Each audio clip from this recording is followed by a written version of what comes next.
Good morning, everybody. Now, it's a grim day in the United Kingdom, and if you've woken up, you probably heard the news that the energy price cap has increased to £3,549 per year for the average electricity and gas bill, which is an increase of 80% on what it was between April and October, the first when it's going up, which is an increase on what it was in the winter beforehand. So in a year, energy prices have gone up threefold from about £1,200 to £3,549. And the vast majority of households and families simply aren't going to be able to cope with this. It's just far too much for them to be able to pay, whatever anyone says about it, whatever threats people make, whatever small dribbles and crumbs of help the government gives us in order to try to look good, to alleviate the suffering and pain they have caused by their insane policies. It isn't going to help a lot of people enough. And it is therefore all of the parties in Westminster, fake Conservative, Labour, Lib Dem, Green, SNP, have all been pushing the climate alarmist narrative, and the fake Conservatives obviously have been in charge, but supported by the other parties as well, have been dismantling our energy infrastructure. So no wonder we don't have enough energy, and it's going to cost us a hell of a lot more for sporadic intermittent energy from wind and solar, which doesn't provide any electricity when the sun stops shining and the wind stops blowing. I've said that many times, and many other people have said that many times, but they're still going ahead with this net zero policy, which is driving up energy prices, and they won't admit it at all. But that's what it is. The fake Conservatives have closed 11 of our 14 coal power stations in the last 7 years.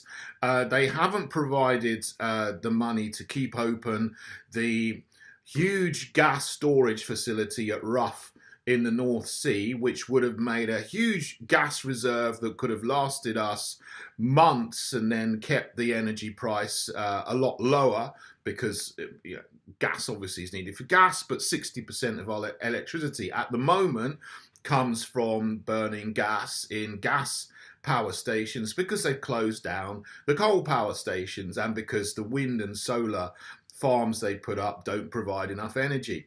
But they just want more of it. They're talking about more renewable energy, more solar and more wind is the way to solve the problem. No, it's not. That's the thing that's caused the problem in the first place, and this adherence to net zero ideology. That is something that can be fixed, and it can be put right, not immediately, but over the next 10 years. We need to rebuild our energy infrastructure. We need to, first of all, reopen the coal power stations that haven't been blown up, because some of them have literally been blown up. That's what they've done.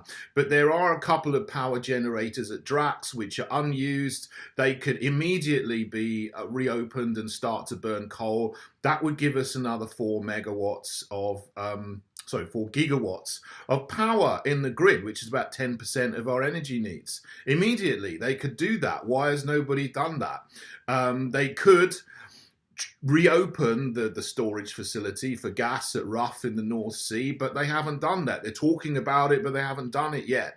And that would perhaps come online in January, but that's too late for this winter.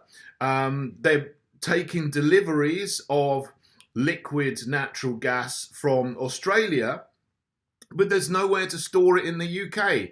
So they're going to unload it here, and they're going to send it through pipelines to the Netherlands and then hope that we're going to get it back from them in the winter. Yeah, come on.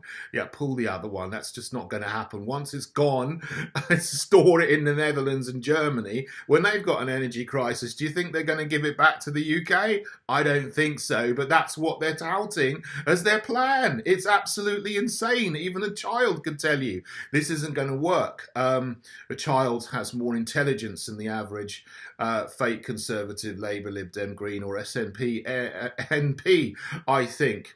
Of course, as I've said before, the second thing that's causing the problem is there's nothing we can do about. That's the lockdown and the 400 billion extra pounds of debt that Rishi Sunak and Boris Johnson have got the country into.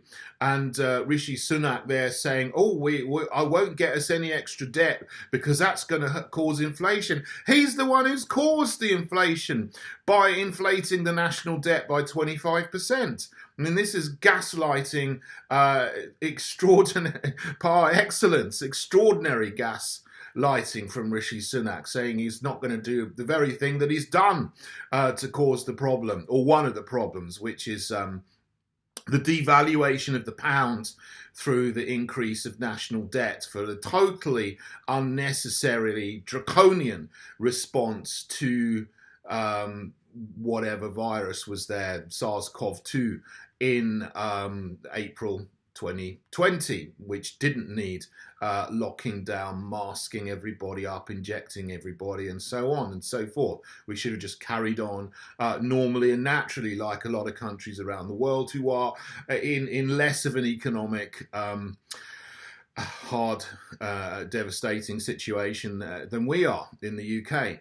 And of course, the third thing, which the Johnson regime, Truss and Sunak, the two contenders for Prime Minister, are completely pushing is the situation in Ukraine. Now, technically, we're not at war with Russia, so we shouldn't be speaking like we are at war with Russia, but that's what they're talking like. Liz Truss said at the beginning she wants to cripple the Russian economy, and both of them are talking about, we're going to continue this until Ukraine is victorious. Well, that's an indication that they're getting involved, as this is a proxy fight between the West and Russia. Of course, the UK is just part of NATO, and they're going along with everything, and the Biden administration and so on, and the deep state people in the Council for Foreign Relations and or bodies like this who want to prolong a war of attrition. But of course, the longer they do it,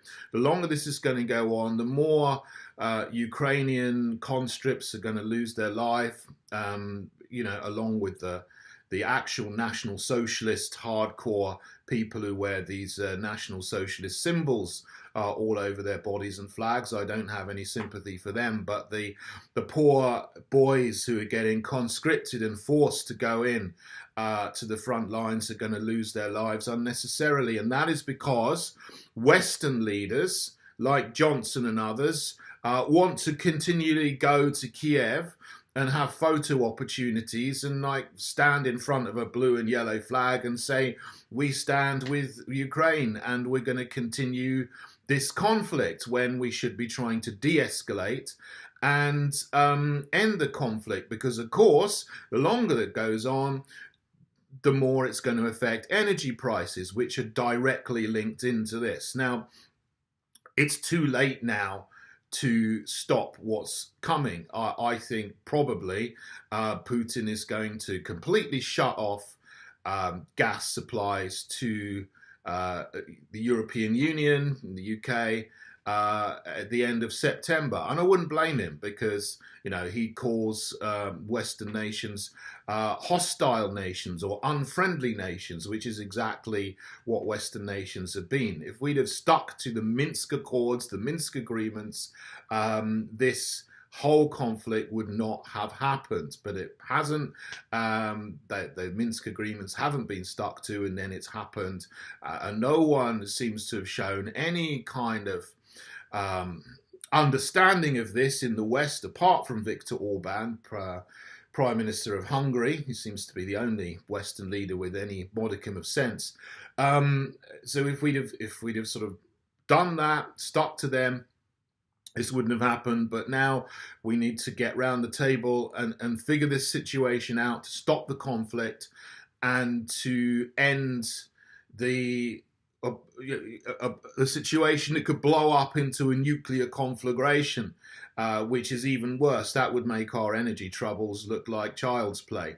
But they're not child's play for people who are facing financial destitution, and we need leaders who are not going to continue the insanity of doing the things that have caused the problem in the first place. You're not going to get that from Liz Truss. You're not going to get that from Rishi Sunak. You're not going to get that from Keir Starmer.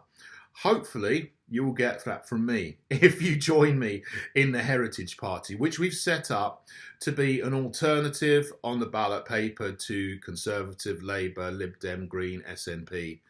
Wherever you are in the country. This is the time where the sort of rubber is hitting the road on all of the terrible policies that they've had and how they're actually going to affect individual people's lives. We need to change this, and we need to change this quickly. There will probably be a general election soon. I mean, the date will probably be May the 2024, but it may be sooner. I don't know. Everything is now in the air again. There's a lot of, things are bubbling around, and things are not certain as to how they're going to go in this country. Now, what my hope is that whenever the next general election happens, enough people will join me to stand as candidates in all 650 constituencies, and that we will be able to form a good government which is on the side of the people, which will put people first and not the ideology of climate alarmists. We put the British people first, not Greta Thunberg.